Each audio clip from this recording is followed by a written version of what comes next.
लड़ रहे हैं, इसमें धैर्य जरूरी है।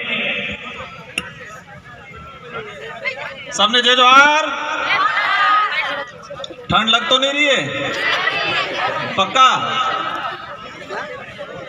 आज समय काफी हो गया है, इसलिए जितने साथी जो इधर इधर चहल पहल कर रहे हैं वो सारे साथी शांतिपूर्वक बैठ जाएं। और मेरा वक्तव्य और इसके बाद शायद आयोजन कमेटी ने कोई तय कर रखा है, इसके बाद अपन शांतिपूर्वक तरीके से अपनी जो मांगे हैं जो संविधान में निहित है, और ये हमारे पुरखों ने लड़ झगड़ के अपना त्याग बलिदान दे के ये मांगे अंग्रेजों से और तत्कालीन जो संविधान निर्माता थे उनसे जो मनवा के संविधान में निहित की गई है, इन महापुरुषों को नमन करना चाहूंगा। आरक्षण महारैली हमारे आदिवासी इलाके के अंदर आजादी के बाद से लगा के आज तक आरक्षण को लेकर हमेशा भ्रम पैदा किया गया, और भ्रम पैदा करने के बाद समय समय पे अलग अलग तरीके की अधिसूचना लाए ये लोग, और अधिसूचना ला के हमारे ही खिलाफ नीतियां बनाई, और हमारे ही खिलाफ नीतियां बना के हमसे तालियां बजाने का काम किया था आज तक इन लोगों ने। ये जो आज कारवा बैठा हुआ है, ये जितने जो गणवीर हैं, हमारे पूर्व वक्ताओं ने जो बात रखी, एक 2013 की अधिसूचना सबकी जुबान पे है, सबके दिमाग में है। और जब 2013 की अधिसूचना जारी की अनुसूचित क्षेत्र के अंदर आरक्षण व्यवस्था को लेके,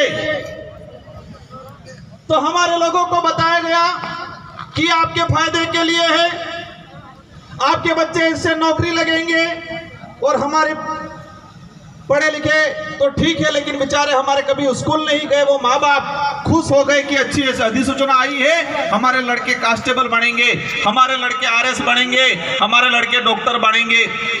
लेकिन 2013 की अधिसूचना ऐसी थी, 2013 से लगा के आज 2025 हो गया, और इतने सालों के अंदर मैंने हर भर्ती का डाटा निकाल रखा है, लेकिन समय अभाव की बात करें तो मैं 1 या 2 भर्तियों का उदाहरण बता पाऊंगा।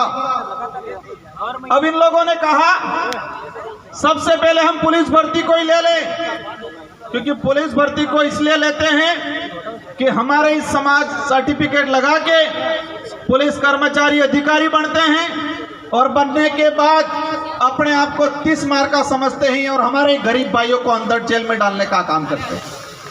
सब नहीं करते हैं, कुछ लोग करते हैं, कुछ लोग उस सर्टिफिकेट का कर्ज भी उतारना जानते हैं। साथियों, पुलिस भर्ती की अगर बात करें, पिछले 2013 से लगा के 2013 की भर्ती अनुसूचित क्षेत्र के अंदर 939 पद आए, और हमें मिलने चाहिए थे जो अधिसूचना जो कह रही है 45%, 5%, 50%, उस आधार पे हमें मिलने चाहिए थे 423 पद, और मिले कितने? 414 पद।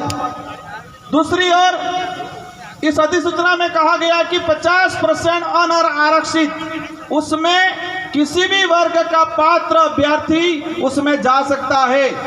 लेकिन हुआ क्या? 2013 की भर्ती के अंदर 50% के हिसाब से जो अनारक्षित पद 470 पद आए अनुसूचित क्षेत्र में, और 470 में से हमारे एसटी के बच्चे जा पाए 8 बच्चे। और वही जब उनकी पदोन्नति हुई, जो एसटी के और एससी के बच्चे ओपन कैटेगरी में गए थे, एसटी के गए थे 8 और एससी के गए थे 5, लेकिन इनका कांस्टेबल से हेड कांस्टेबल में पदोन्नति हुई। तो जब पदोन्नति हुई तो उनकी पदोन्नति उस सामान्य कोटे से न होकर एसटी कोटे के अंदर ही की गई।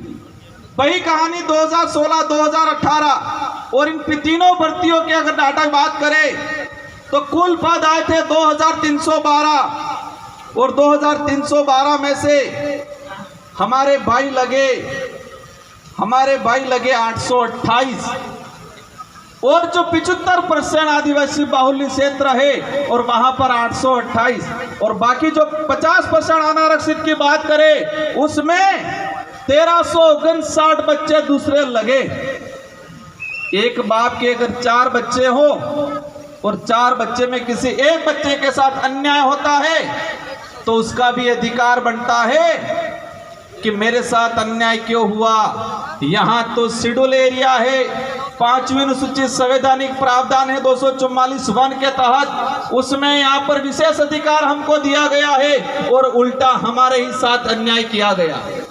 इसी तरह वन विभाग की भर्ती हो, पटवारी की भर्ती हो, शिक्षक भर्ती हो, इन सारी भर्तियों का निकाल के मैं डाटा लाया हूं, लेकिन समय अभाव में पूरा नहीं बता पाऊंगा।